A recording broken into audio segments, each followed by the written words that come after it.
Hello, everybody. Here we go. First Farkle Friday of 2021. I think it's the first one.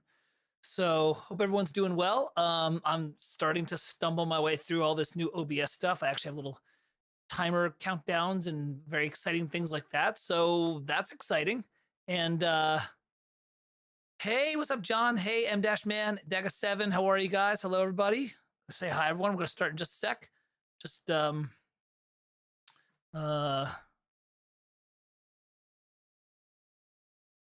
saying hi to everybody. There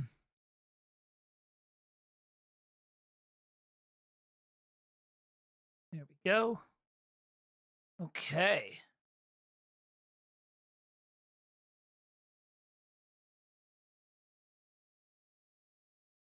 Just getting my stuff done. Here we go. So how's everybody doing today? Hope everyone's doing well. And you're gonna oh, Martin, what's going on, man? Hello, hello. All right, we're gonna jump in. As you probably heard from my announcement yesterday, it's whatever, it's just a thing. We're going to be doing more Farkle as an artist thing. I don't know. But one thing is, man, today I need more than anything to be I need more than anything to be doing this, because I woke up this morning and Ripley's got some sort of stomach thing and she's just pooping everywhere. It's just like so rough, man. And she's poor little thing. She just her little ball. She pooped 3 times around the piano this morning. Then she pooped again when Sarah and I were out to lunch. And so it's just like, oh my God, like just everybody's just, and poor Ripley's in the corner and we can't figure what's going on. So, I mean, it's nothing major. It's not like she's like really sick. She probably just ate something from the yard or it's new diet or something. But it's like the one day Sarah and I are trying to get some work done and we had a nice little lunch. And we came back and Ripley just pooped everywhere. We're like, oh my God. So now more than ever is the great time to actually do some boldly going where no one has gone before and actually work on some Star Trek, because it's one of the great, in my opinion, one of the great sci-fi TV shows. So, oh yeah. Oh man, Martin, the same thing. Martin just said the same thing. He said he came down and had pee and poop from the dog this morning. Yeah, it's just, I'm gonna say this before we jump in. Apparently there is, how's my signal, by the way? My voice signal, is it pretty good? Pretty not too bad. Apparently there is the pets are picking up the COVID nervousness. Like we called the vet a couple weeks ago. And we were like, yep, see, Daga, the cat pooped in the bath yesterday. Yeah, they're picking up the nervousness. Like, even though we're really trying to keep things as cool as possible. Like Catherine's got one activity she's doing. She's got a small little pod. She does Brazilian Jiu-Jitsu through, and I've got my little pod. And Sarah's swimming still. But yeah, man, the pets are picking it up. So having said that, let's forget about that. It's Friday. Everybody raise your glasses. Here's to 2021. It's going to get better and better. I really believe that, And what better way to get better and better than listen to some Star Trek music? So I have to transcribe some cues because I got a webinar in like 4 days and I haven't started it yet. So what I'm going to do today is cheers. I'm going to go to our main screen. I've got all sorts of cool stuff that I do. Look at this. Woo! There's the chat window. It's awesome. Live chat. And there's my setup here. It's just, you guys have all seen this before. It's pretty similar. I think it's looking pretty good here. So we are going to look at, and I'm going to transcribe, we're going to start parsing out this great cue from Star Trek The Next Generation.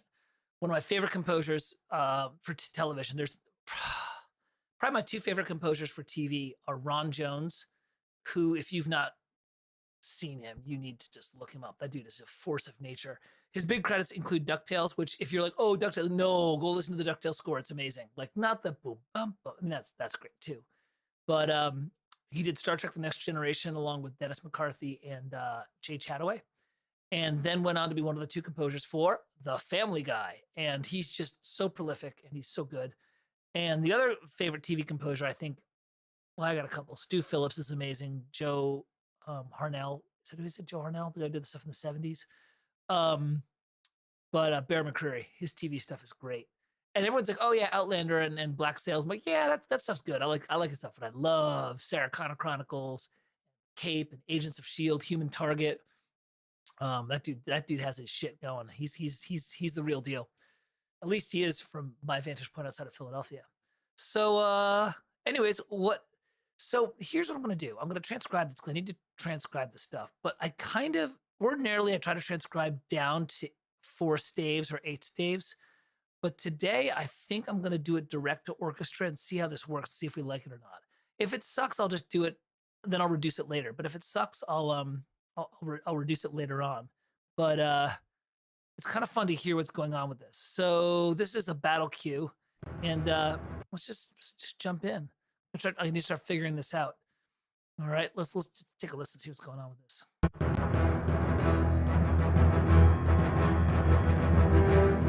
I almost always start with piano.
Oh, thanks, man. Frick. Yeah, I'm muting off and on. Thanks for reminding me. Guys and girls, remind me if I muted because I've got all these controls. Like I can like disappear myself, mute myself, and all that stuff. And I'm just keep on forgetting to do this.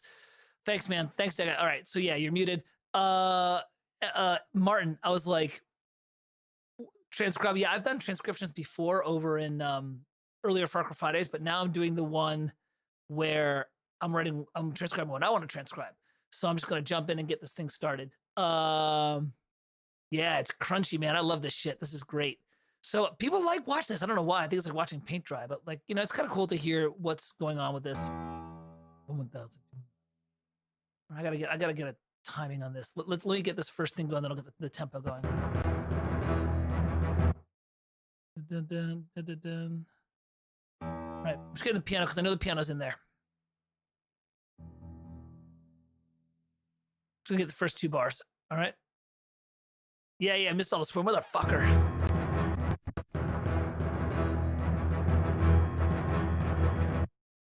All right, it's basically the same, except it does this.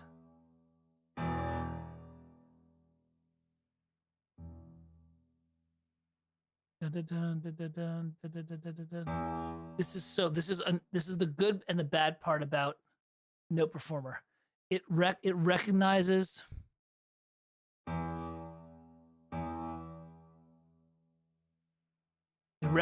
all the articulations, but you got to put them in. So this is kind of more of an actual true reduction / takedown. Maybe next time. I don't know. It's kind of fun sometimes to actually hear the orchestral layers in Note Performer as you do it. There we go. This is gonna be good for my webinar.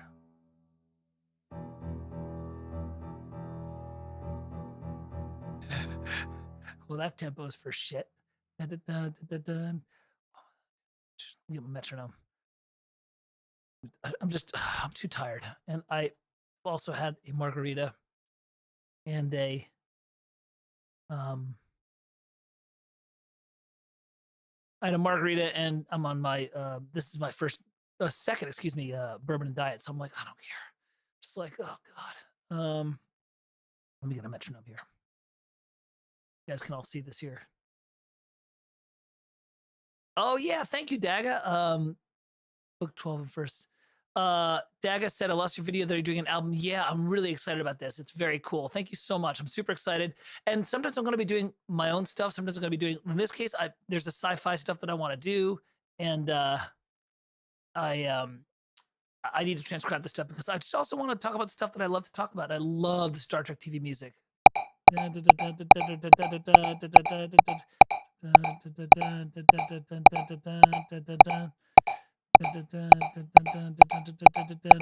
so we're looking at like dotted quarter equals about 128. All right. Laurie says, I'm in book 12 and first batch of original. Oh my God, Laurie, you're like in the home stretch, man. You're like about to graduate EIS. Congratulations, brother. Matt's probably about 6 months, but how is he 6 months behind you? Have you done books 9 and 10 yet? Matt's like almost done with the first part of book 11. So yeah, it does. Let me get some. God, the hardest part of this is why it's so much faster to do it in on paper, right? It's you gotta find these. You just write it in. Boom, and then the dot. Where's the dot? Control that equals. So 128. That's pretty close. And now we're back here. I'm just getting the piano as the opening thing.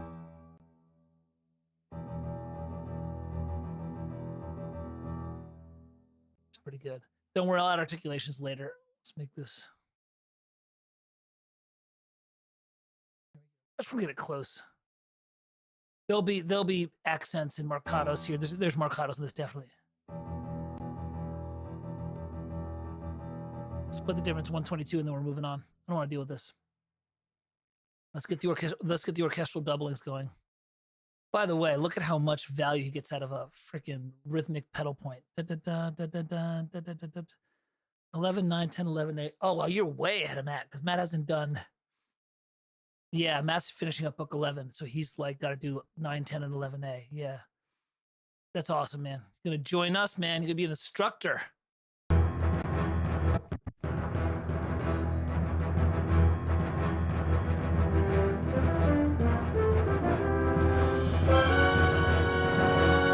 That stuff. If you ever listen to Capricorn 1 by Jerry Goldsmith, you'll hear that sound. All right. Here's the first 4 bars right there. Right. Go. Okay, everyone can see this. Okay, still, yep. Just making sure everyone can still see the thing. All right, so let's get this. Let's double this thing here.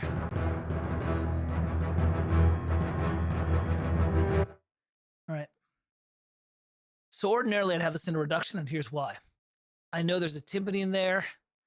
Probably, let's do tuba and trombone. And now we have to Control Alt F, focus to that. There they are. See? Now we got to get this going. This is all in unison. All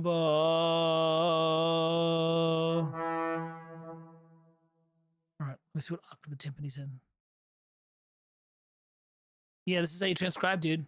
I can never tell whether the timpani's the same octave as the trombone or not. Try it both ways. That's why Note Performer is great. Now we're going to take the bottom note. Oh, search. All right, here, let me I want to get the bottom note out because that's not in octaves. So you get this now here.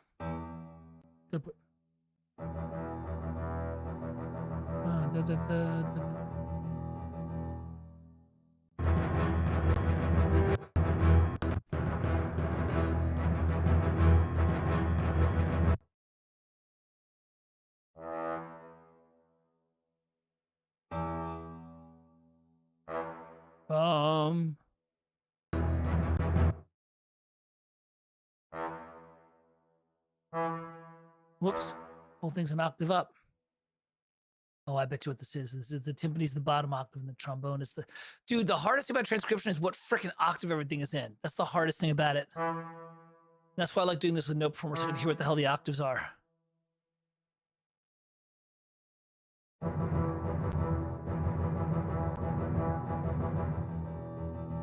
I think the timpani's high too.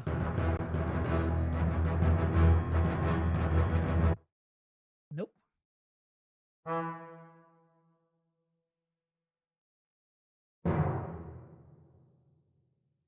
Okay, here we go.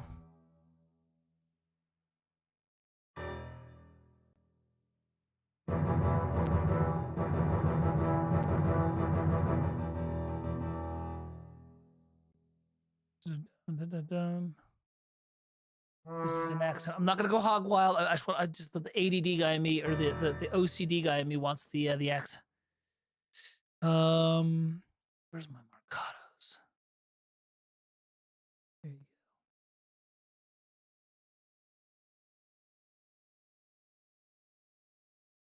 go. Okay, there we go.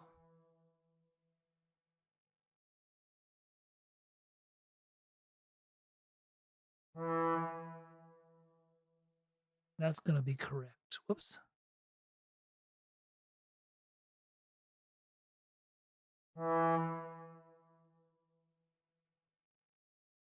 There we go. So that's the main ostinato to start this bad boy off. So look at it close. Moving on. It's right, Darren.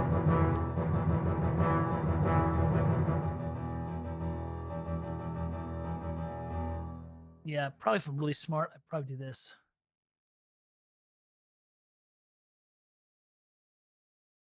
Probably put marcato the whole.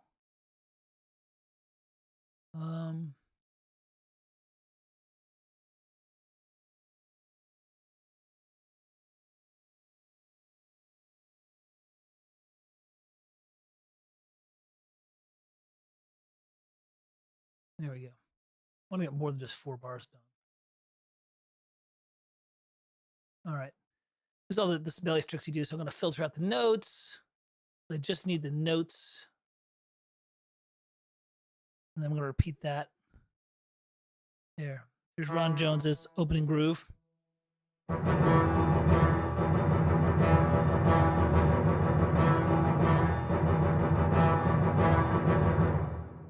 Hey, easy, Tiger. I'm going to unmarcato you because you don't play nice when I marcato you for the purposes of the what the hell's going on.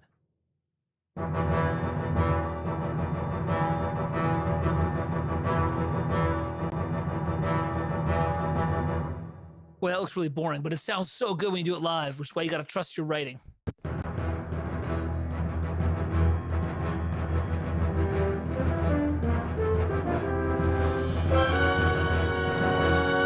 Good. Damn thing repeats. Thank God. Welcome to the world of TV. Why do you repeat in TV? I know why. Because if they add or subtract, if you have to conform stuff because they add or subtract, and you've got a bunch of 2-bar phrases, you can easily add or subtract seconds. This cue is from Star Trek's The Next Generation Ron Jones project, disc 2, and it's called Destroy the Sphere. And it is on Spotify, and you can kind of see it down here somewhere. But it's a great battle cue because Ron Jones is a certain the Star Trek battle music has a certain aesthetic to it.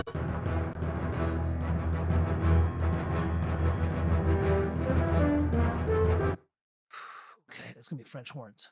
So let's add the French horns to this. Whoops. I don't need everything. I just need these to see what the hell's going on. You know what I mean? All right, so here we are. This transcription's fun. I love transcription.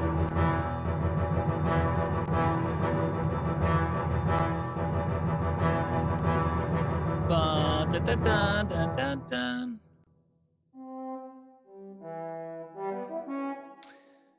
By the way, something as we talk about reductions and why I do reductions the way I do, and I like to transcribe to reduction, is because if you look at what I did, I basically had this octave going here. I'll look at the keyboards, I'll see this because y'all want to look at it.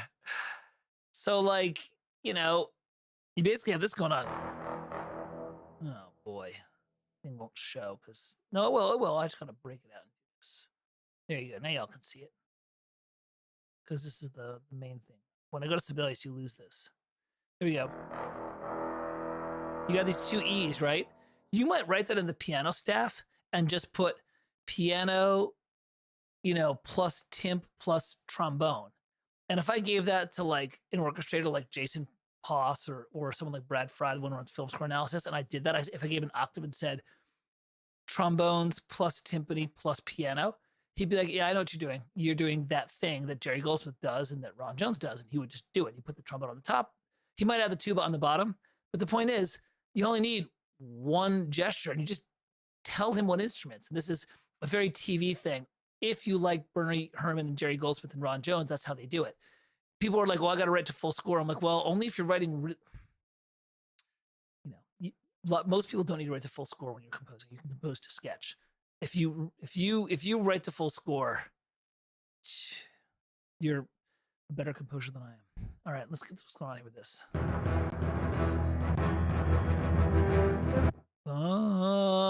Bum, and that's the other thing you do when you transcribe. You're constantly singing shit. Let me get the.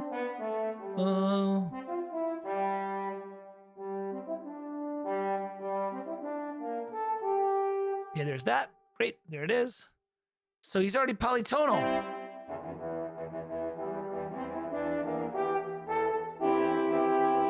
That's cool. He's in C in the horn. How do I approach it? Oh, Matt, here's the question of the day. That's a great question. And I transcribed some of the big jump from Total Recall a while ago. When I transcribed Goldsmith's mixed meter, I've done 2 of Goldsmith mixed meter cues. One was from Basic Instinct and it was like Pillow Talk or something. And one was the big jump. By the way, let me know how the volume is for this because this is a new thing. I put this, actually, let me check something really fast. I put a VO plugins chain on my voice. So it's like a, de-esser and like a compressor and stuff. And just want to make sure everything is still sitting pretty well, right? Like I'm not like, I'm this far away because I hated before being like this, this close to the mic. So I'm trying to do this so I can actually just like talk normally. All right, good, thanks. Well, it looks like I actually know how to do somewhat of vocal chains. Matt, here's what I did. When I had to do the Jerry Goldsmith thing, I started and I just literally grabbed a piece of paper and just counted the bars and counted the eighth notes. Oh, baby. So literally I just counted the notes, Matt, and was like, okay, 7, 8, 5, 8, 7, 8, 9, and I wrote it out on a piece of paper. Then I built it in Sibelius. Then I started the melody. Like when you're done with mixed meter, start by road mapping the mixed meter to a blank score. Just be like 7, 8, 6, 8, 7, 8, 3, 4.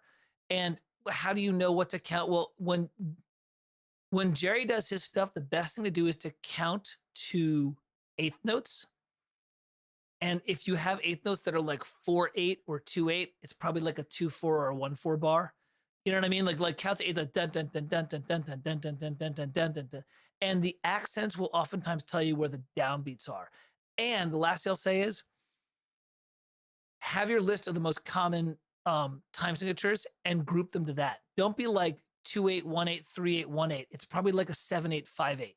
Like the common ones are like 2/4, 3/4, 4/4, 5/4, 7/8, 5/8, 9/8. So you'll end up grouping them. You have to play a little bit of mental gymnastics, but you can kind of hear, if you hear a phrase that's like repeated twice, be like, okay, that has to be 2 bars. And if you hear 12 beats, but it's an off, it's like like you're like there was a 7 and a 5 in there, like Tool Schism, and you're like, okay, that's a 7 plus a 5. So break that into 2 bars and make it 7 8 plus 5 8. That's how I did it. But also, I was a fusion drummer and a prog drummer for a while. So you know what also helps is like freaking like drumming that shit.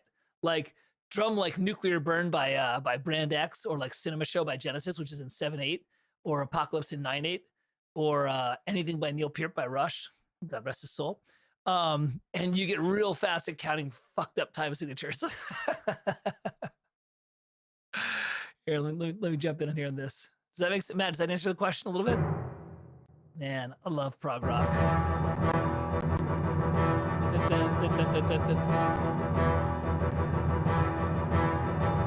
All right, so that's good. We're all set there. Now we got to get what the hell the French horns are doing here.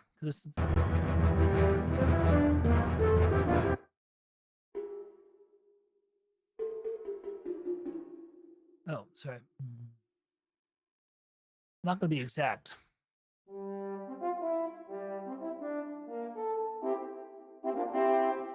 Okay. Notice I'm conducting too, because I'm just trying to get a handle on what the hell's going on here.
Sorry, I just muted myself for a sec. An ex of mine's had lessons with Peart. She knows Alex really, really well. Oh man, I was just saying, like, Neil died and that started 2020 and then 2020 continued. So let's think about that for a sec. Oh shoot, I realized I can't press these keypads. I'm doing these hotkey switches to get I'm pressing F5, F6, and F7 to get through my various Sibelius stuff, but that's also tripping the hotkeys I mapped onto OBS, so I have to come up with different hotkeys. God damn it. I guess I'll come up with, let me see something.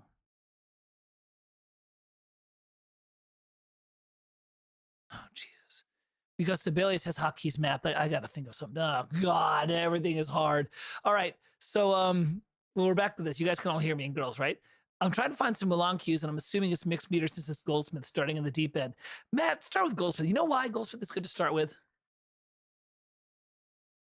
Because his harmony is really clear to hear, but very interesting.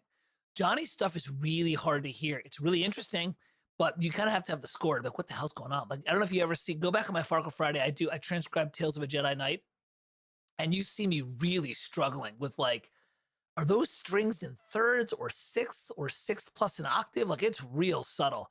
Oh man, God, I love Rush. I got to meet, if you go to my Facebook page, you'll see this picture of me with Rush, and I'm grinning like a schoolboy. I'm gonna do this. This is gonna be fortissimo. Here we go. I'm gonna zoom in a little bit because it's kind of small. Here we go. Dive in here. Studio dog is passed out.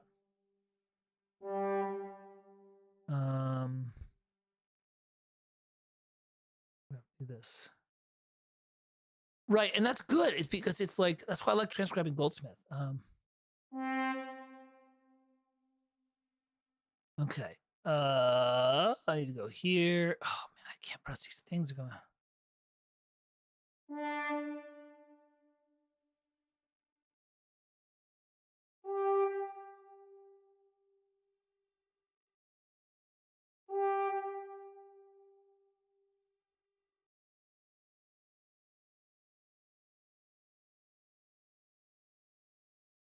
So that's already what the trombones, what the horns are doing. Or you can hear it.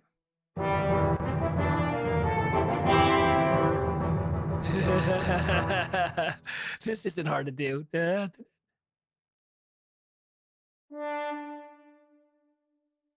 He tongued them all together. See, this is when no performer is great because you actually can hear when you're not articulating it right.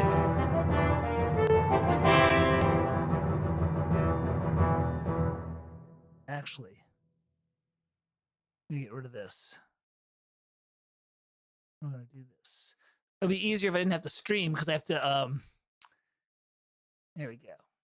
And also, I'm a jazz guy. I'm a sucker for it. I hate this. Let me filter just the articulations. Where are you?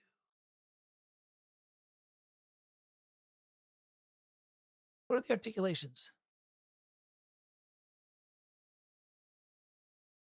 Darn it. I want to get the articulations up. I do that in general. I like the articulations to be on top. It makes it easier for the players to see it when they're doing a session. And all the purists will be like, beep, beep, beep, beep, beep, but the stems, whatever, dude. Now that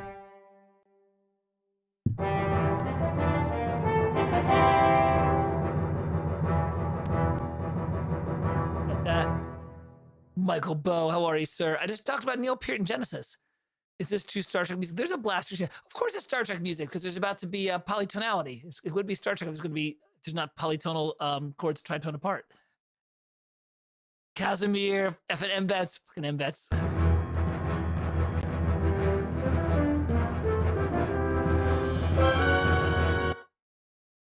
Looks like this is actually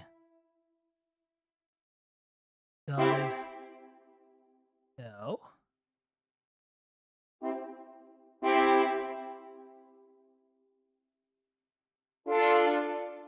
Stop that. Notice, by the way, a lot of these horn voices are just simple triads. This is not hard to figure out. There we go.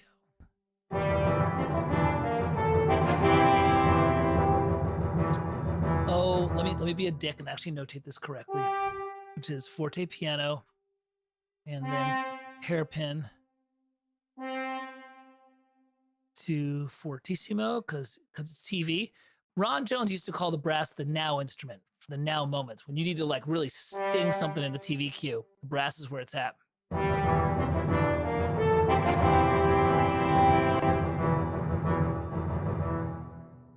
Yeah. There. Cool. Let's get to the next part. I agree with you, Michael. It's like, dude, it's not something one should attempt while sober. No, you have to drink while you transcribe. I don't understand why you wouldn't. Which is why I transcribe in the afternoon. I write in the morning when I'm sober, and then when I start, when the pain of being a shitty composer overwhelms me, I start transcribing. I immediately stir fry with a whiskey. Only 75 bottles. Holy shit. Lassie, how are you? Let's go. Good to see you. All right, let's see what's going on with this. Now we get to this cool little orchestral stab. All right, it's I gotta see whether it's an upbeat or coming out of the downbeat.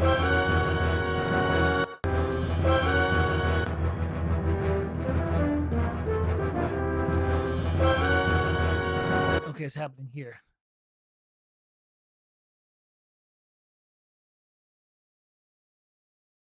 It's here. It's happening on the downbeat.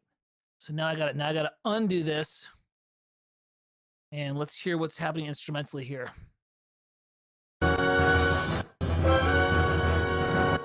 There's woodwinds and strings. Oh boy, you guys can help me out with this. Ooh.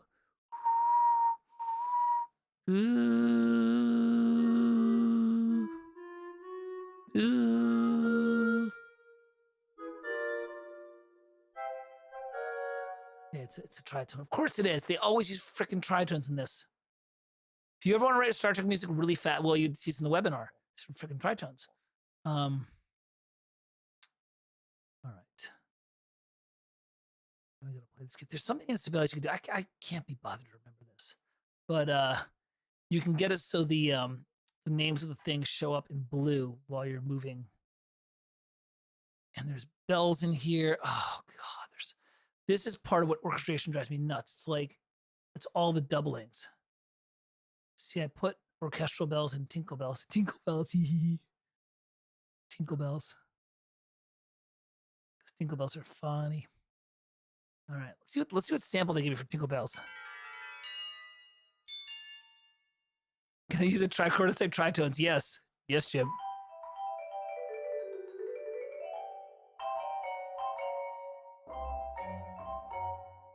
I remember when I was in UPenn and I would do tritones because I heard this in all the Star Trek sci-fi stuff. And they're like, you can't do because it's out of the key and diatonicism. And I was like, what?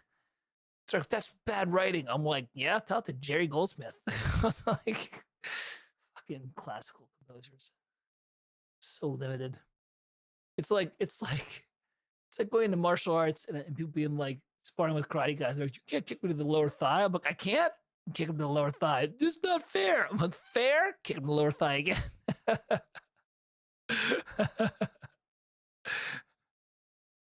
I'm an asshole today. This is like the new Farkle. It's like, I'm not an asshole. I'm just doing what I want to do now. Before I was like, let me do what you guys want. Now I'm going to do what I want to do. Y'all can come along for the ride. Let's see what we got so far.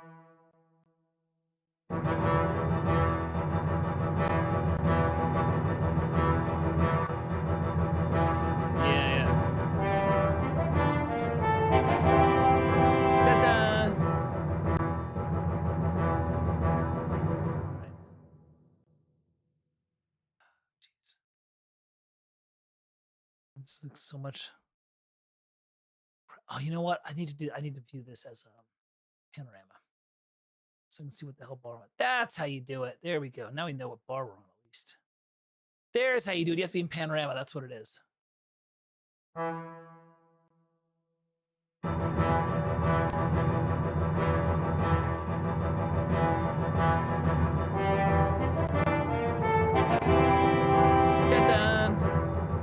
All right. And I know for a fact, this is funny because this is me actually having to do my job, and you're all like, watch. This is like, watch me do my job. That's not right, but there's at least I've got the thing right there. All right, let's see what chord this is. This is totally a triad. Yeah, man, you can share it to whoever you want, sir. Thank you so much. Whoever wants to enjoy nerding out with 80s and 90s sci-fi, JRPG music, watching me figure out why these guys are such amazing composers and I'm not. Ron's not doing that much. And I'm not saying this in terms of like he's a dick. I'm saying like he's being pretty efficient with his shit.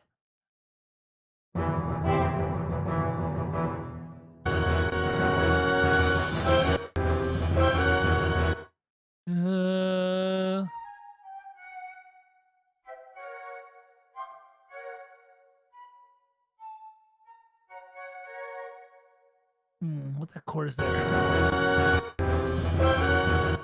Da-da.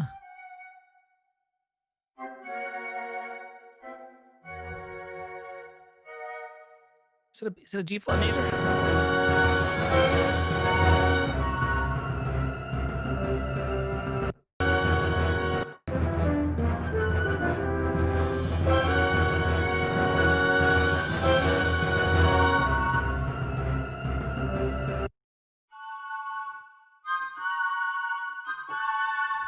Oh, is it major or minor? Wait, I gotta.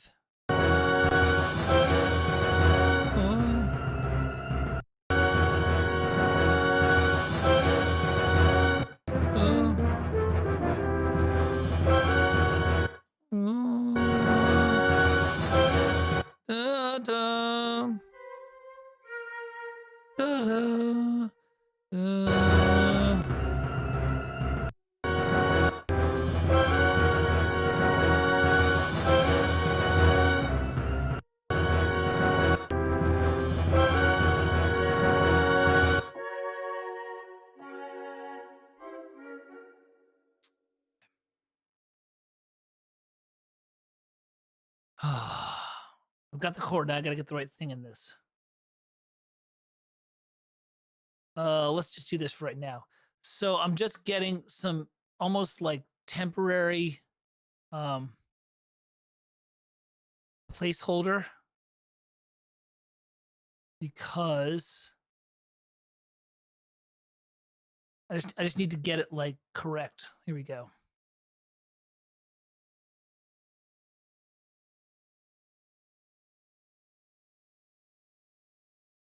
Yeah.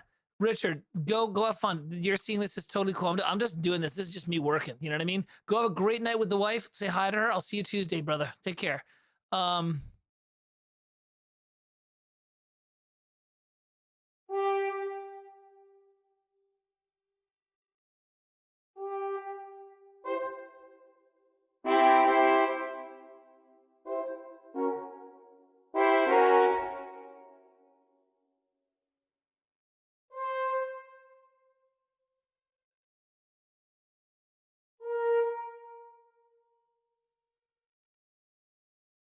Here we go.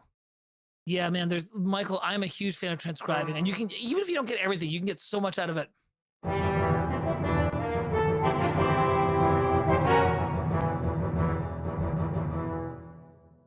I'm gonna do a cheat. I'll bet you. He's doubling the flute there with the French horn. That's pretty common. Nope, he's not. Darn it.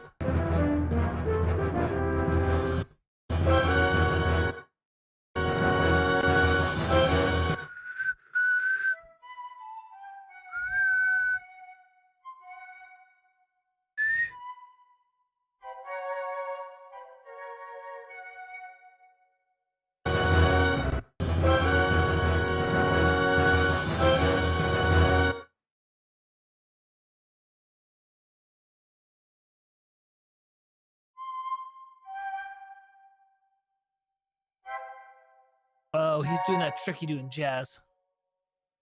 I'll show you what he's doing. It's pretty clever. It's pretty clever.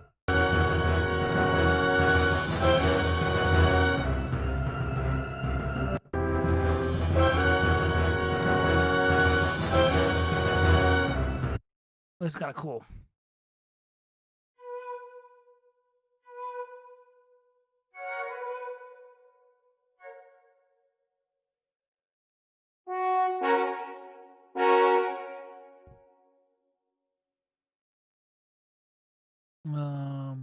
That.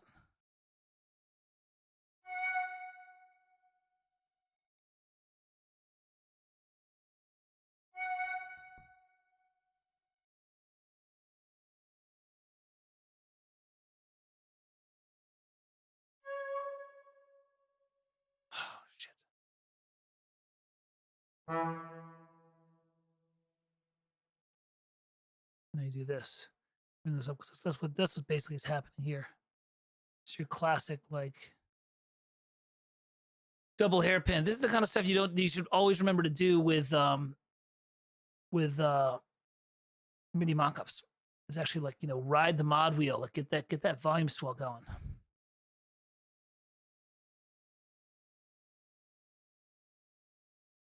Now let's see if he did what I think he did. It's a little trick.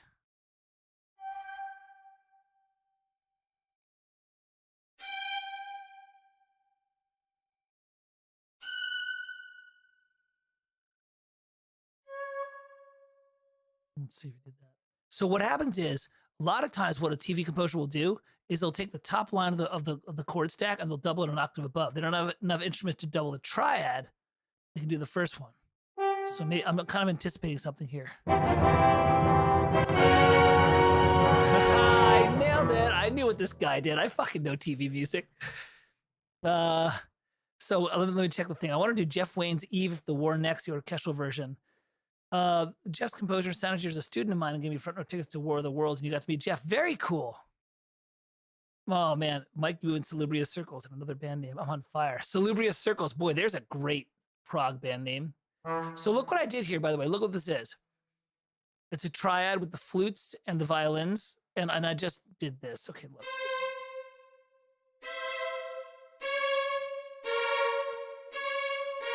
These would be down here, because you know, because you do that. And then you do this. That's what you would do, right? But if you look at what he did. Ron did the triads with the French horns, and I could be a little off, but I'm darn close enough for the webinar, right? And then, hey, dude, you're on. So look, he does the triad with the French horns, and then he doubles it above with the flutes. He does an inversion because that's an old TV trick where you take the same triad and then it kind of feels a little bit different. But then look, he does the strings, double the flutes, and that's probably, I'm going to do this. I'm going to make an assumption, which makes an ass out of you and me, that he's doing it in the clarinets as well. Because it's a TV, and so they don't have a lot of instruments, right? Because they get a smaller orchestra, although Bear McCreary's TV orchestra is the size of Back to the Future, which is crazy. So this is what I would do. This is how I would get like the most, if I was lucky enough to have 3 flutes and 3 clarinets, or 2 flutes or whatever. Like this kind of thing. This is why if I were to ever get a live gig, I'd be really lean with my woodwinds. I'm like, no, just give me 2 flutes, a clarinet, and 2 flutes, an oboe, and a clarinet, and 2 clarinets. I can totally make this thing work, because I'll double shit like this. And I'll do these little tricks where I double out the top note of the melody in octaves without doing the entire triad. So you get this.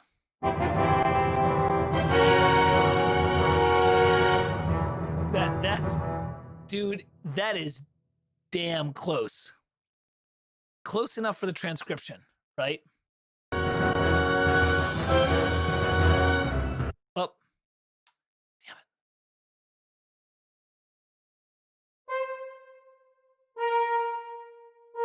I'm going to try this. That's what it is. Yeah, because look, now it's the same as the flutes. But, there's something I forgot.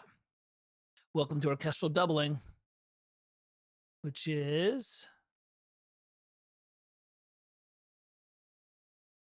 Oh, and by the way, this is something that I do that I picked up from Scott Smalley, which is going to drive traditional composers nuts. Put the trumpets above the horns, because the horns are an alto brass instrument in cinematic stuff.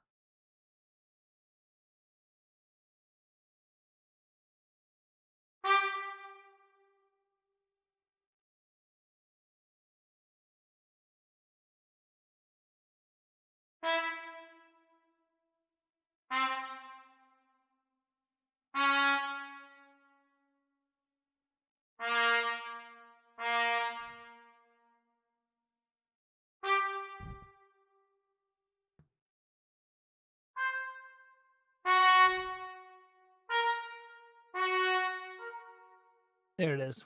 This is the sound. Trumpet's doubling.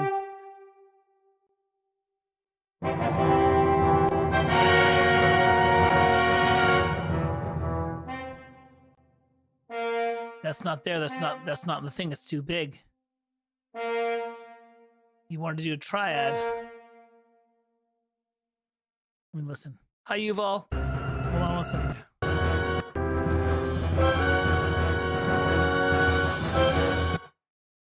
Ooh.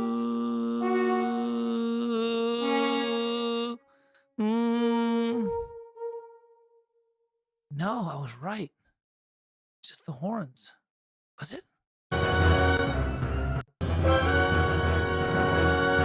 Shit, I was right. Never mind. Right the first time. Always go with your first guess.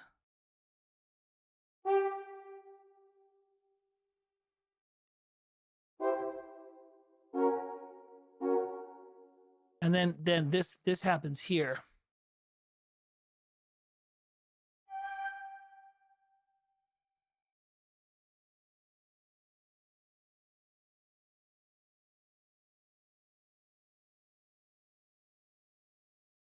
And then it does it again here. But now it's on the downbeat. Oh, stop that. God. I hate this bullshit. All right.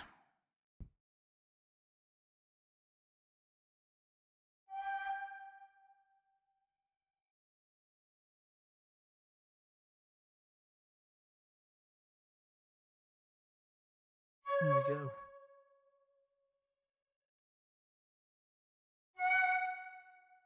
All right. Sorry, guys and girls. This is welcome to the glamorous world of transcribing.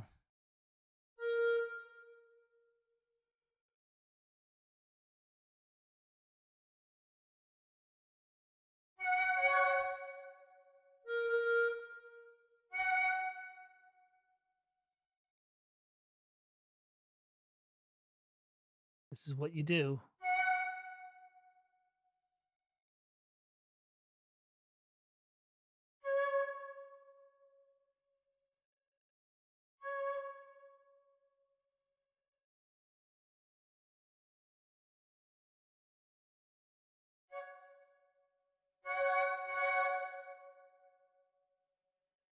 Notice it takes more time. This is, by the way, why you sketched to 4 staves. It takes more time for me to do all this bullshit, like copy and paste shit.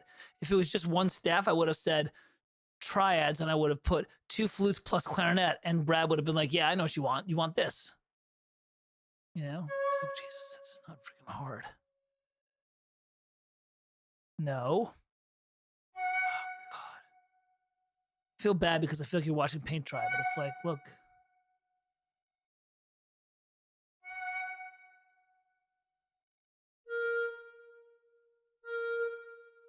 Whoops.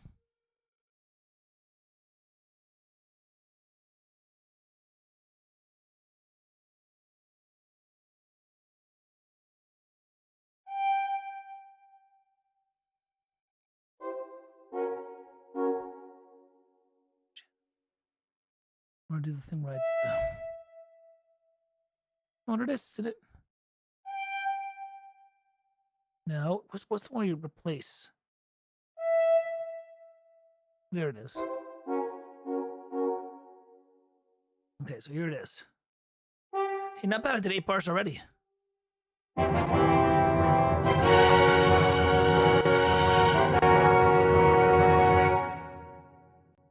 think that's right.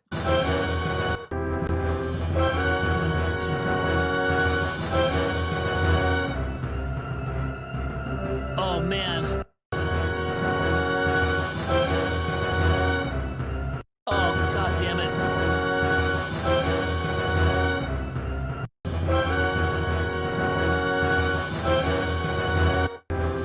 There's a time change here.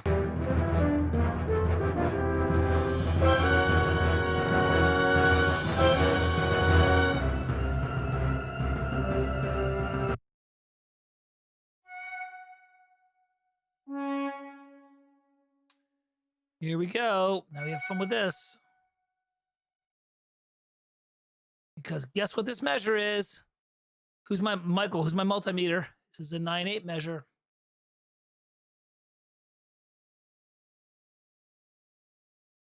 How many bars in am I? I don't know, because I forgot to set up the track everything.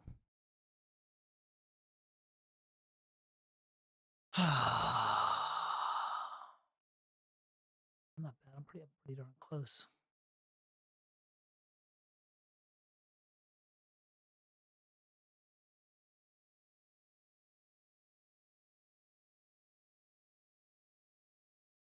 Okay. This goes down here, but up an octave, right? I'm gonna add an octave.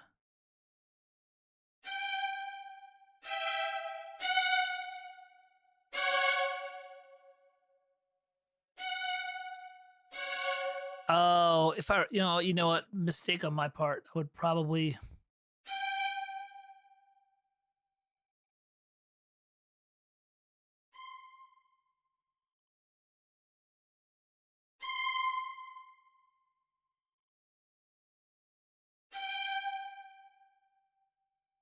What is it? Shift control it? I want to do the thing where I.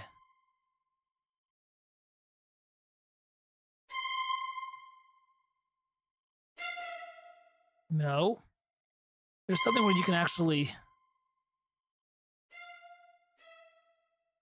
There's something we can actually.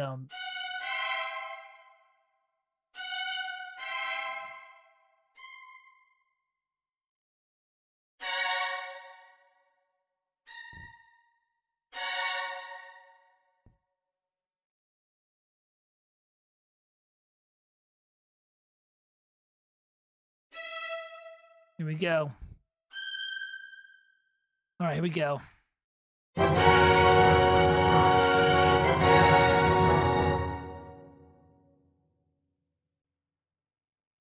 was it. First 8 bars done. I'll take it. All right. Hey, Yuval, you missed the beginning, so here's the cue. First 14 seconds. Dude, by the way, it took me like an hour to do the first 14 seconds. So welcome to Transcription.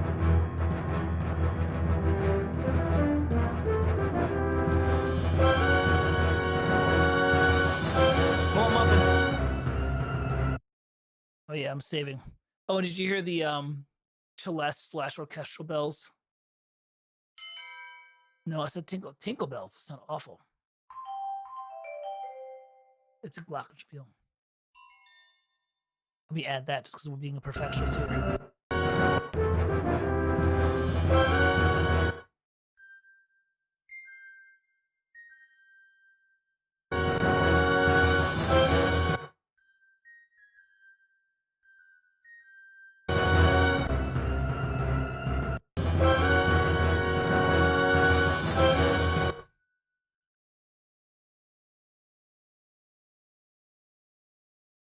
Get rid of you. You're annoying me. Where's that top line? Da-da.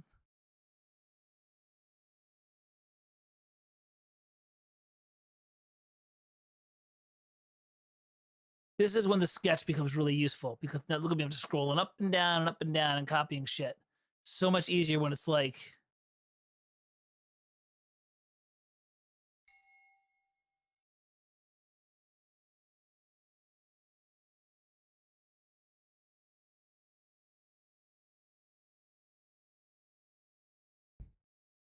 Hold on, I gotta find that stupid thing you do where you node input. Here we go. Re-input pitches. Alt-Shift-N. There, Jesus.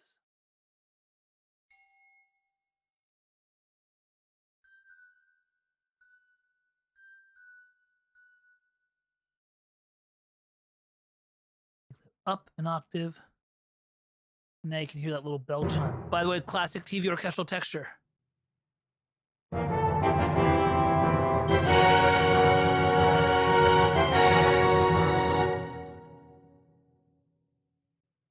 on a sec. You have a PR rep on Netflix? Really? Wait. Let me hear this again. You have a PR rep on Netflix now. That's awesome, Michael. Wait, how did that happen? Oh, are you a did you get interviewed on something? Or did you like are you kind of a bit of I don't want to say a household name, but like kind of like a Tina Guo where like, oh my God, that is so cool, Michael. Congratulations, man. That is super cool. Dude, that's awesome. So you kind of have like a publicity rep now. Oh my God. Why am I teaching you anything? You should be teaching me. This is so cool. It's bigger. I gotta show that last, here we go. Mike has had 3 bottles of whiskey and set the car on fire. He's also transcribed a lot. What's Iliism? It's like onanism, only not so messy. Oh my God. We're transcribing, by the way, part of one of the biggest murder mysteries in LA from what, like the 50s? Is that not the, this is so cool, man. Dude, congratulations, Michael. That's so cool. No, you're not a subject. You probably weren't alive when that happened. Yuval, this is from the Ron Jones Star Trek Spotify, album called Destroy the Sphere. And because I'm doing a webinar next week for Think Space about Star Trek. And hopefully I'm going to do 4 cues. I might only get to 2. But I want to do battle music, establishing music, and tension music. But I want to do it for the next generation and the original series.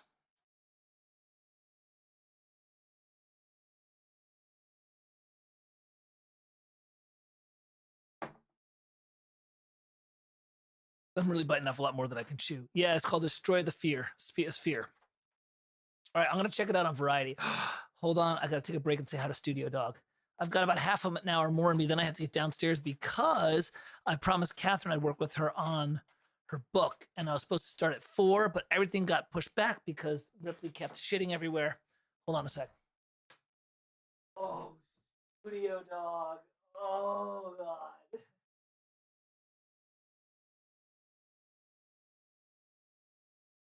This dog has been the greatest gift for me in 2020 because, he's the first dog that, is I just want to hang out next to you. He's the only other boy in the house, and so he's like, we're gonna hang out. We're gonna hang out, and I'll just wherever you are, I'm with you.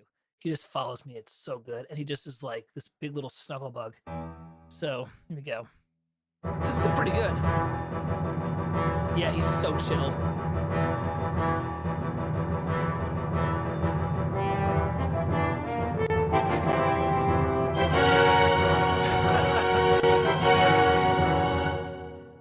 All right, that's a legit, in my opinion, that's a legit transcription so far.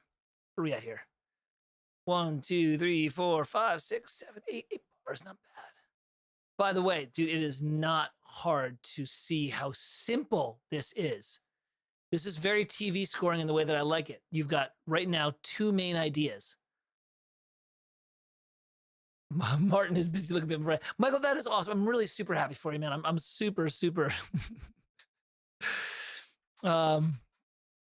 You can do less than you think and make it really epic.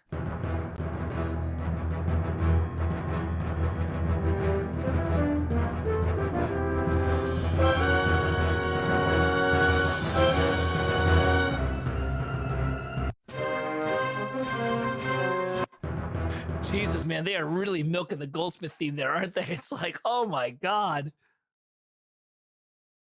All right. Hold on a sec here. Let me see. He's probably going to go down to 4th to the dominant or something like that.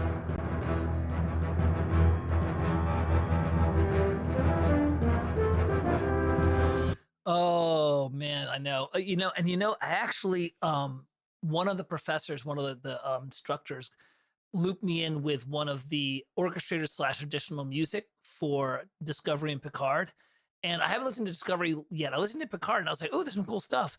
But I think we're going to run into this a little bit where we're like the music for Discovery. Well, I don't know about Discovery. I won't speak. I just listened to a couple cues from Picard and they're fine.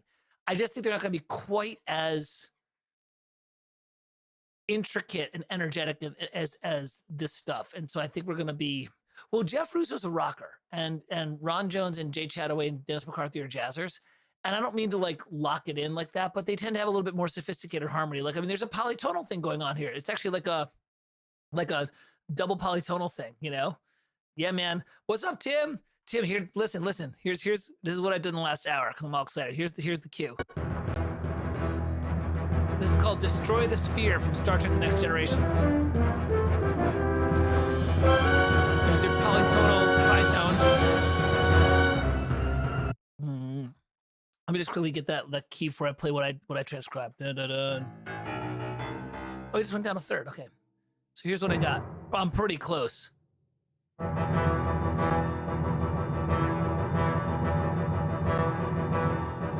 Some articulation, whatever, who cares?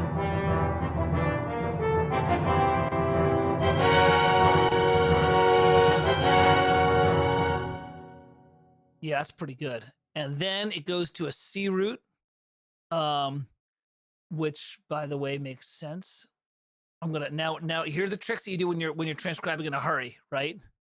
Which is I need to do a rehearsal because I just need to notice the new section. That's my little cheat code for rehearsal. And let's see how the ostinato is. See if it's pretty close.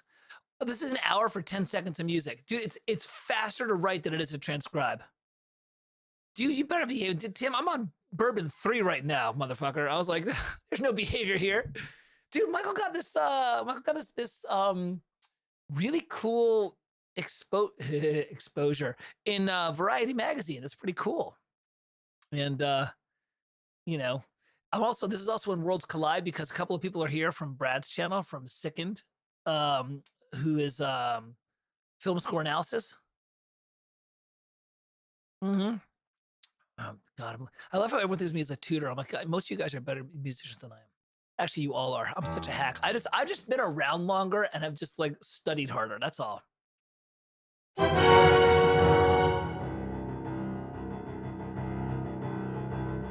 This is so good.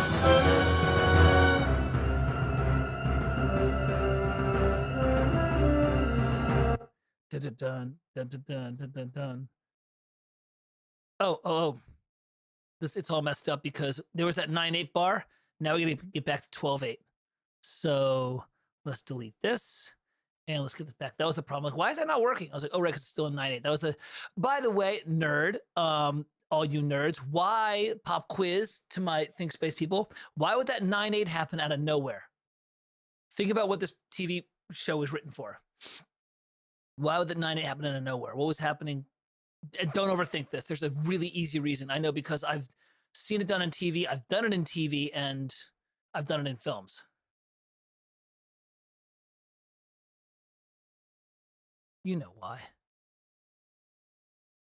Yes, you can answer, Tim, but only if I get the privilege of giving you a low pass if you fuck it up. Yeah, there was a cut, right? There was a cut. And Jerry Goldsmith and Bernard Herrmann used to write a lot of these little 2-bar licks, which Ron Jones lifted this strategy from. He talks all the time in his masterclass about 2-bar ostinatos and 2-bar licks.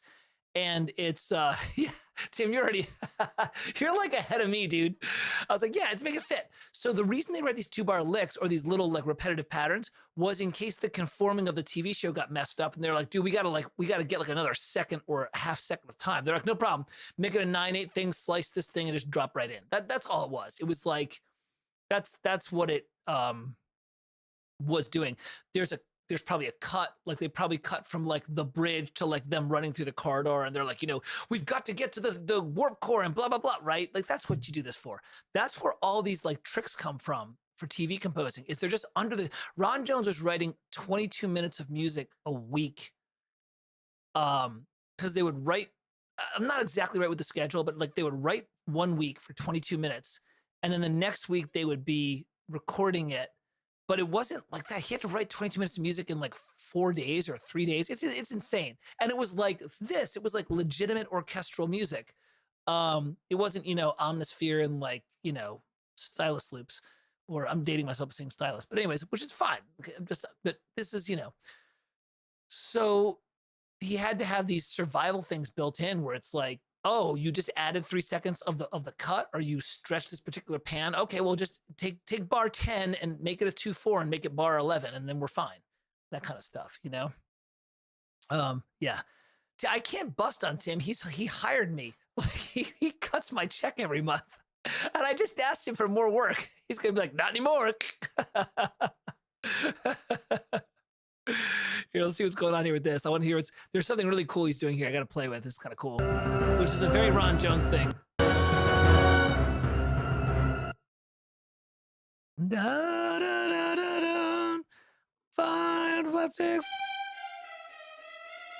Oh, it's 3 to 4. There we go. Tim's like, I'm out of here. Are you out of here? Or am I out of here? So this is kind of cool. You can kind of hear it. This is a nifty little trick for all my little synthers. He is... What he's doing is he's trilling the violins, right?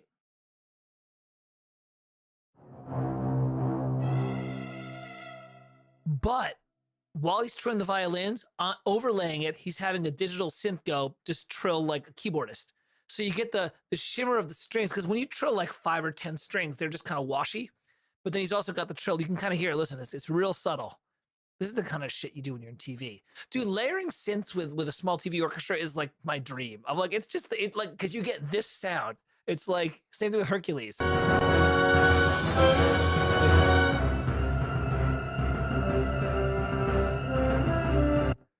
actually have a synth here. Let's see if the synth is actually doing what it wanted to do. Oh, it's a piano, whatever. I'll just do it. I would not notate this like that normally. I would, well, maybe I'll just do this.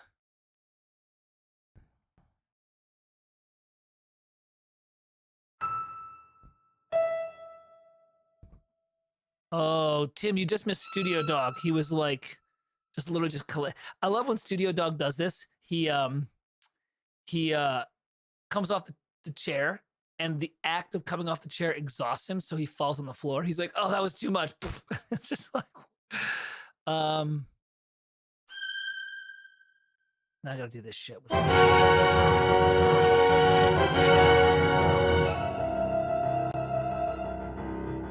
yeah.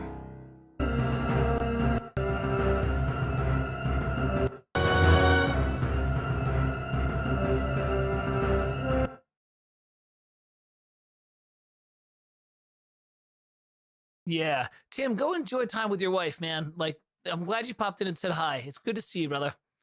High five. Have a great weekend. Thanks again for sending me some cool stuff. Yeah, you know, Tim, I have fallen in love with the Aberfeldy Scotch. So if you like that, I've really enjoyed that. Good night, Tim. Good to see you, man. I think the strings are jumping in here. Let me check. I think he's swapping the trombones for the strings to bring the intensity down, I think.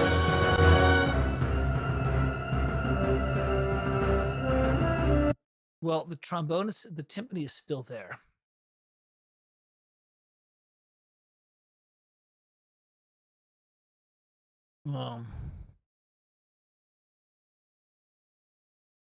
Oh, good, Andrew. Andrew, yeah.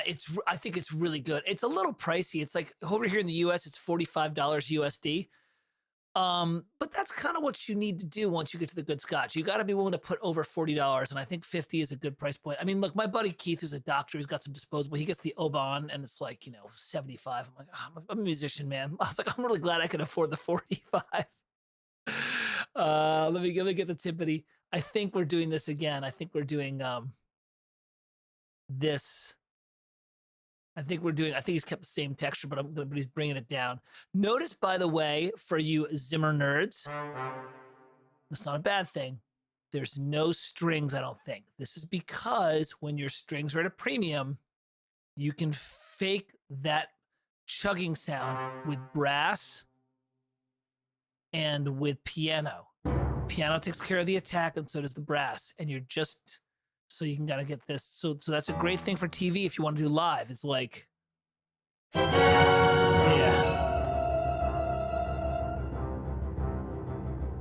right.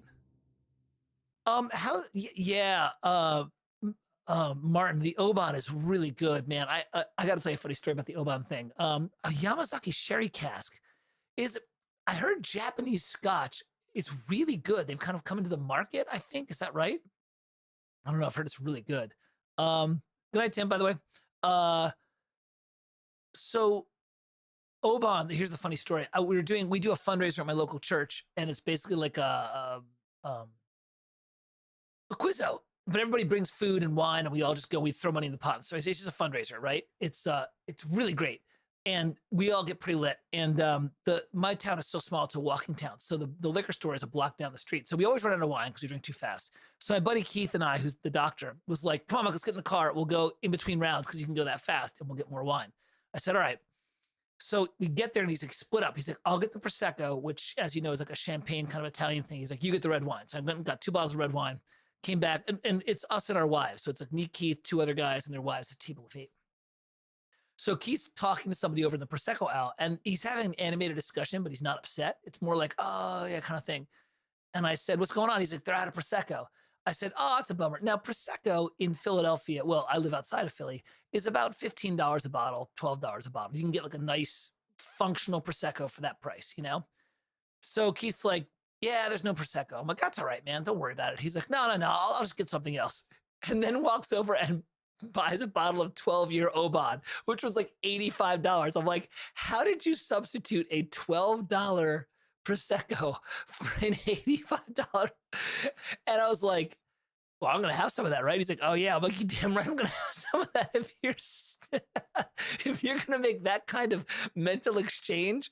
He clearly had just enough alcohol that his decision-making ability was completely impaired. It was like, oh my God. I was like, hey man, it was the first time I had Oban, and I was a half bottle of wine in, and it still was like, oh, I can taste why this is amazing. You know, it's phenomenal. It's I think he brings over, when we do discussion, he brings over the Oban or the Dalwhinnie.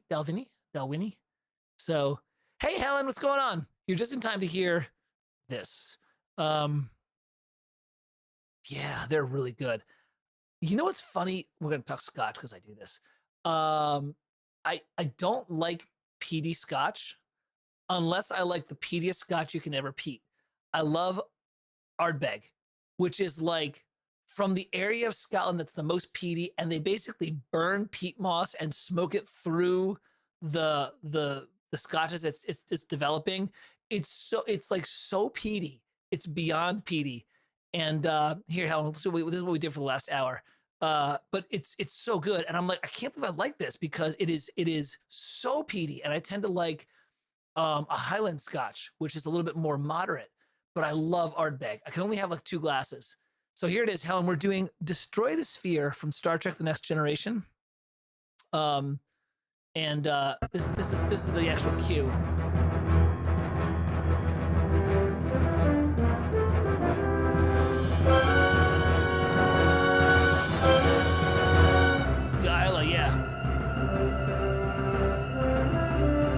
All right, so now that's that. And this is what I've done so far. It's pretty close.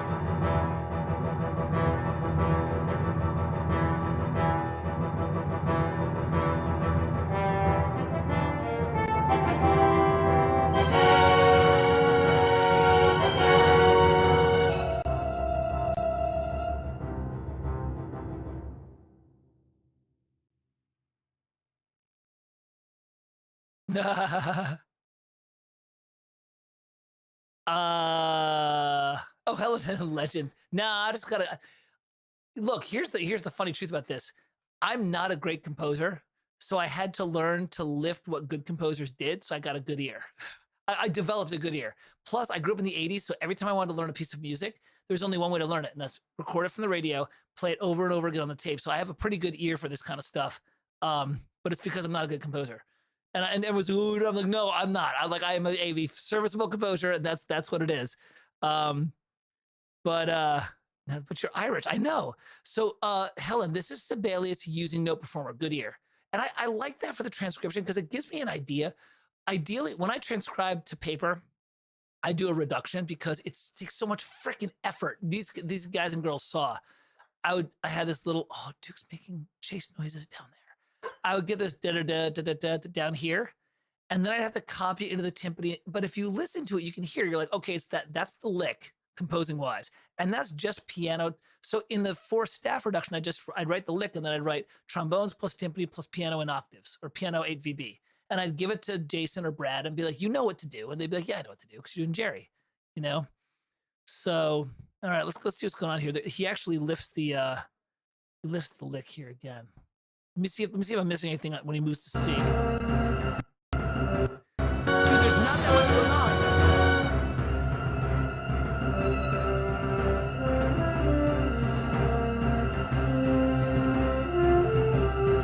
Let me get the ostinato down. Make sure I've got that right.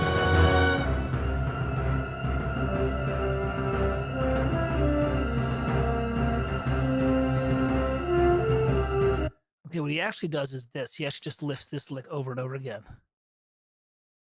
A lot. And I'm being hacky because I'm just copying it. The mezzo piano wouldn't be done and the articulations aren't perfect, whatever. I'm just trying to get a handle on this. I got to get 4 of these things done by next Wednesday. So I'm just like, Jesus, we just got to get this thing done. And I want to get at least 30 seconds of each one done. So it's like, Jesus. And I still got to grade shit. I got to finish grading my second one for the day. Oh. Helen, thank you. It sounds fab because it's Ron Jones, who's amazing, right? I'm just doing a pretty good job of getting most of it down. And I'm shooting for 80%. I'm probably close to 90% here. I really like this sting here with the string chords. What do I transcribe it for, Mike? Why do I, Michael, do you mean why do I transcribe it? Because this is kind of like day one of the Farkle 2021 project, the Farkle project.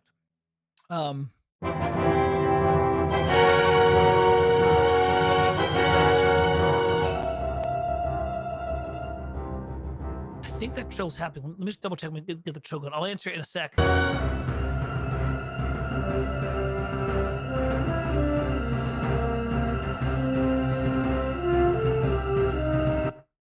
Man, he's really milking that.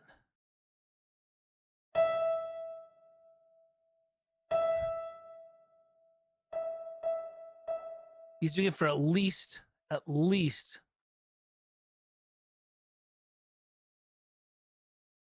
bars.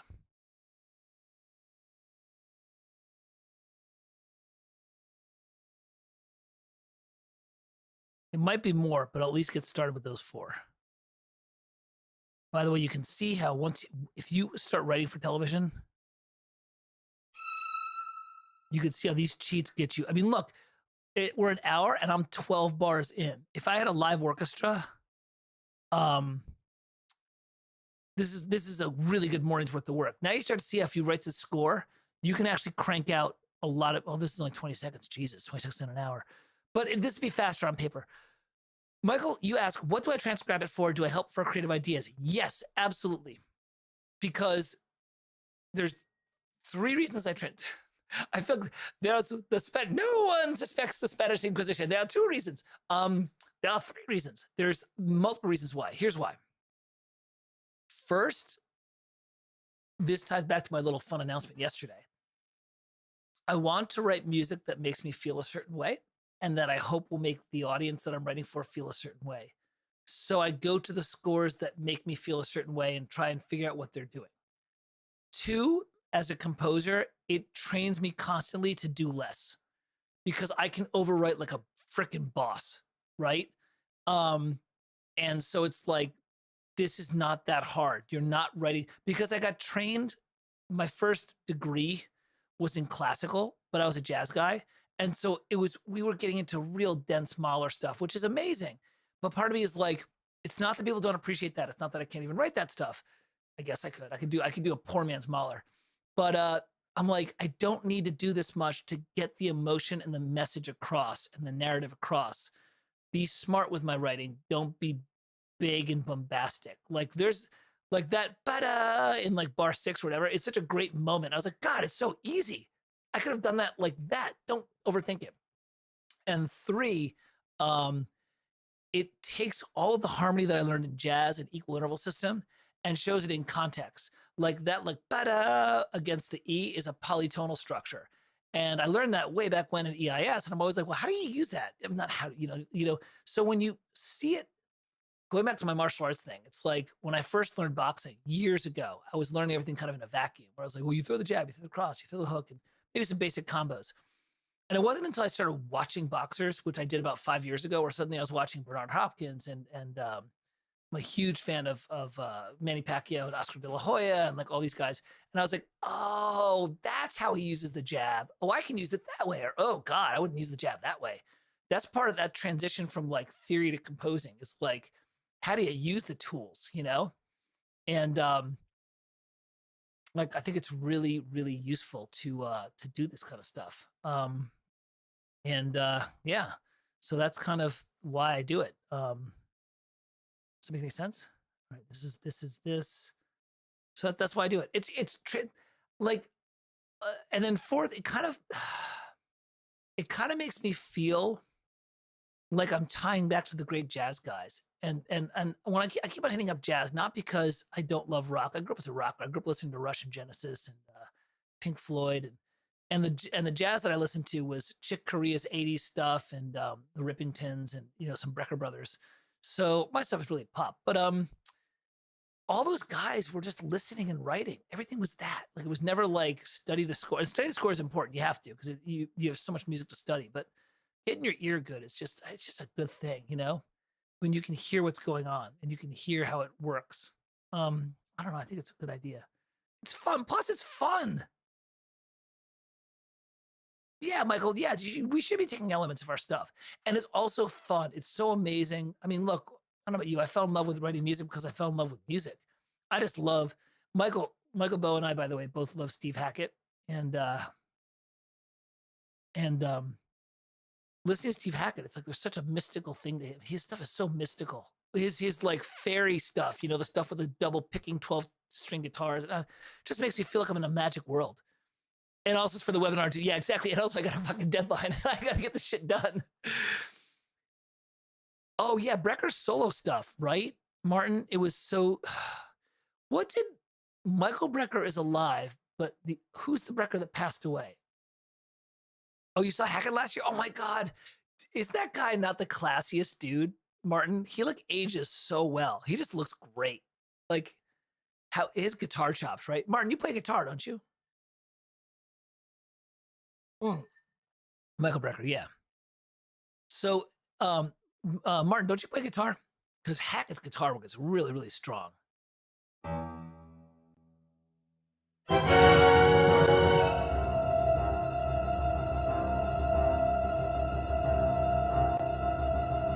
I don't know if this is happening. Let me see if the cello is here. Don't think it is. But maybe it's happening here because now the strings are involved. Probably. I'll keep it in there because it'd be cool. That's not bad. He's a really nice guy. Oh my God. You met him personally? Oh my God. You met him backstage? Jesus. Well, now I'm jealous. Oh man. He's, when you meet your idols and you find out that they're actually just normal, cool dudes. I was lucky enough to meet Chester Thompson for about 5 minutes. I was telling, Michael, it might've been Richard. And it was just like, he was so genteel, Gentel.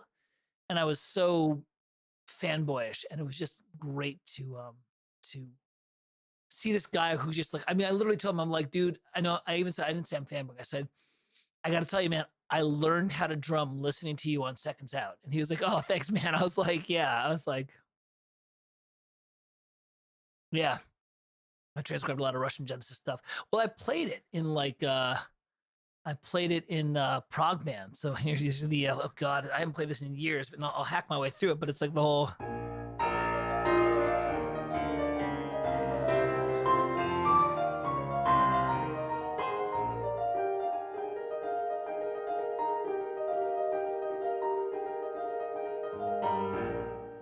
Whatever it was, that kind of that. I used to know all that stuff. Yeah. And then the only play that I love.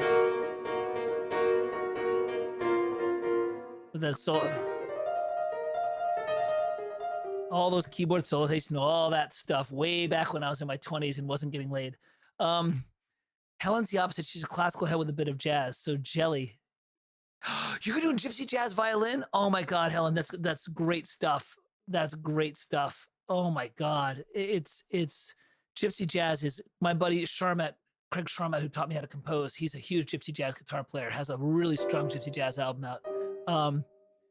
Martin's Genesis was Entangled. Oh my God.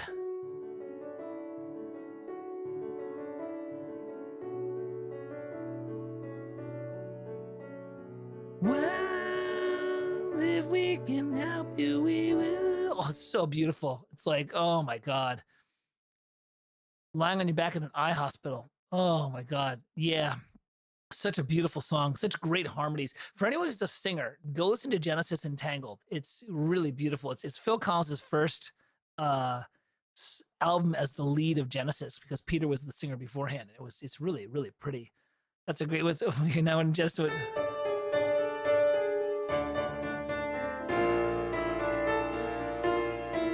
Oh yeah, the what is it? The I used to play this.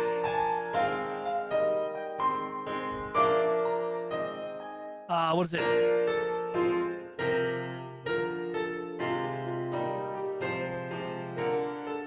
Yeah, he's so good. It's like, oh my God, prog rock is awesome. We may be winding down with the transcription for the day. Well, also because I actually have to meet with my video game crew in 45 minutes, and I'm totally not prepared for this. And I've been drinking, so I should probably like mildly sober up. Although they've probably been drinking too, because that's what we do. Highly recommend Robin Nolan's Mediterranean Blues album. So much cool stuff there to steal, and you'll love jamming to it on violin. Yeah, Dance on a Volcano. Oh my God, just an amazing. That album, Trick of the Tail, the first Genesis Phil Collins album, is so good. Oh yeah, and dude, Porcupine Tree, Fear of a Blank Planet, phenomenal album. Just and there's another one they did that I can't remember, but it was really good. Did I save this? Let me make sure I saved this thing. Hold on a sec here. I think we're gonna wind down for the day because we've done an hour and a half. It's funny because so many of my quote mates are over in England, and I think they're kind of like, it's Friday and we're bored, we're trapped at home, we gotta like do something. Let me go to, let me make sure I've got this. It was film and TV transcriptions. What was it? It was Star Trek Destroy the Sphere. Ooh, I may have to cheap out and do the Baku Village from Star Trek Insurrection, just because I have that one transcribed, and I was like, you know. Oh man, I got a lot of shit in here. I have to transcribe. I've transcribed a bunch of stuff here.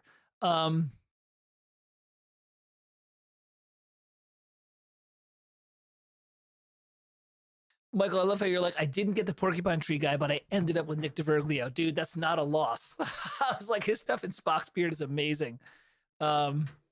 Absolutely phenomenal stuff. The yeah, you didn't lose out, dude, right? You yeah, his drumming is amazing. Also, like Phil, he's multi-talented. He plays 3 or 4 instruments and also sings and has a legit voice. Like he's a legit singer. Like some singers, you're like when Steve Hackett first started out, you're like, oh, you gotta practice. He actually got his voice into a really good shape, I think. But in the beginning, it was a little banged up. But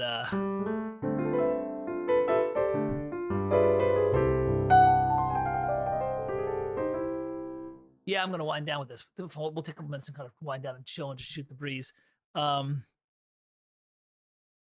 Yeah, he's actually legit. I've seen him on some of the Spock's Beard live stuff, and during the instrumental stuff for live, he'll like switch over and grab the guitar while whoever his live drummer is, who's also really good, will kind of take over the drums for a bit. What's that great the way they start off with the light? What makes a dream so very different from every other dream? This is the first time I've seen someone doing the live transcriptions on YouTube. I love it. Does this happen often? Transatlantic and LTE are great for the old modern prog. Yeah. Oh, I love Transatlantic. Barry, I was doing transcriptions off and on this YouTube channel for the last couple of years, but to make a long story short, I'm kind of making a push to work on my first album. And to do it, I'm going to be using a lot of the projects I'm working on that are my artist projects are going to use a lot of sci-fi Star Trek stuff and Japanese role-playing game, and there are no scores. So I told my wife, I'm like, I have to transcribe all this stuff so I know what the hell's going on. And she's like, well, why don't you just do it every week on Friday, and just because you have to do it anyways. So Barry, I'm going to be probably doing this like almost every Friday from like 2 to 4 or 3 to 4 or something like that, because I need to for my album. And then we can have some fun listening to great stuff. It's going to be, if it's sci-fi, it's going to be a lot of Star Trek, the films, Star Trek, the TV show, and probably Space Above and Beyond by Shirley Walker. And if it's video game stuff from my video game projects that I'm working on and albums, it's going to be probably like Final Fantasy 6, Final Fantasy 8, Final Fantasy 12, probably some Joe Hisashi kind of Spirited Away stuff. So that's what you're going to get here. And then it, as the bourbon happens, it devolves into me just like playing random prog stuff. That was the best opening ever for a 90s prog album with Spock's Beard Light. It was this kind of major ninth chord. What makes a dream so very different from every other dream? And then there's this, it moved on with this kind of, moved on to this, that I can hold up to the light and say, no, this is not right. And it's like, this time will stand up in the light. It was great. Sorry, I'm just catching up with all the things. So Barry, come join us, man. Like, especially if you're still locked down. Everyone's like locked down. It's like, just pour a beverage, just hang out, listen to this stuff. I'm gonna keep on working at this stuff. And I'm just trying to get some momentum going on my album and my sounds and whatever. But man, that was a really good little cue. I got 12 bars done today. I'll take that. I'll do probably 12 more bars tomorrow, and then I'm done with that. Oh, studio dog. Here it is. Where he's gonna collapse. Oh no, he's headed downstairs. Prog Rock Friday next time? Oh my God, we could do that. I would love that stuff. I actually have to, wow, Prog Rock Friday, you want to do that? I would love to do that. I know all that stuff.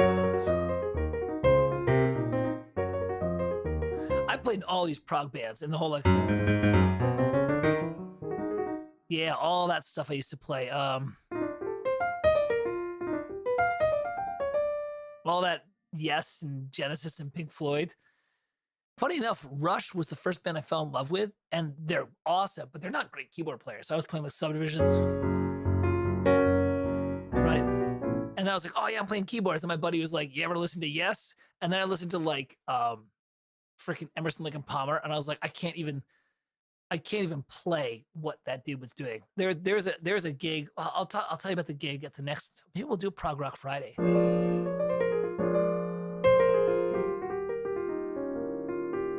Maybe.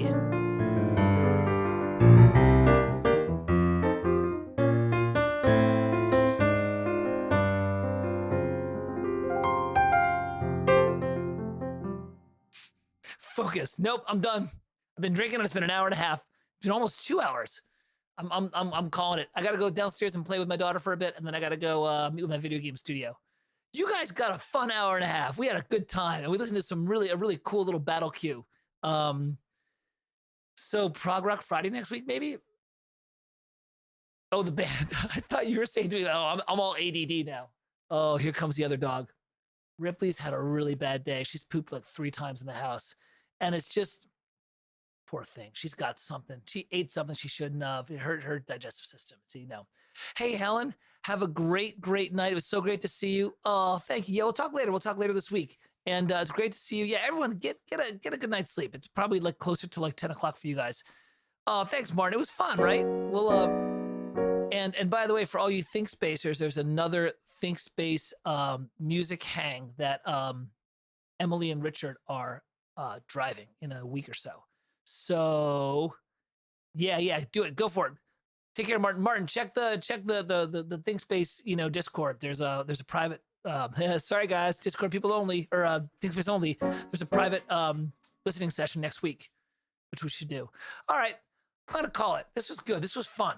I'm glad I did this. I'm glad I'm doing this because Michael Bo, you said it best when you're, why do you do this? You can steal ideas. This rejuvenates me. Here, this is like, to me, like transcribing to me is like reading. If I was an author, transcribing is like reading a great book by an author I want to emulate. So if I was a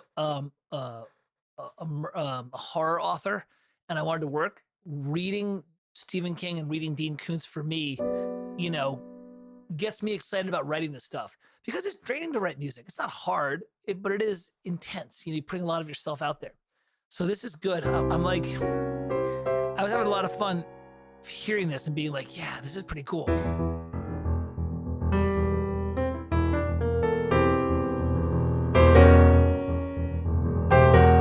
That's so cool. cool, man. Like, I got me excited. So I'm glad you guys and girls came and had fun. Let's call. But we'll make it a great night. And I will see you all next Friday, either 2 p.m. or 3 p.m. Eastern, and we'll just go from there. All right, everybody, have a great night. Thanks for joining me. This was really fun, and let's do it again and again and again. Everyone stay safe as always, and I'm gonna go spend some time with my girls. All right, God bless. Be safe. Have a great weekend. See you next week. Bye.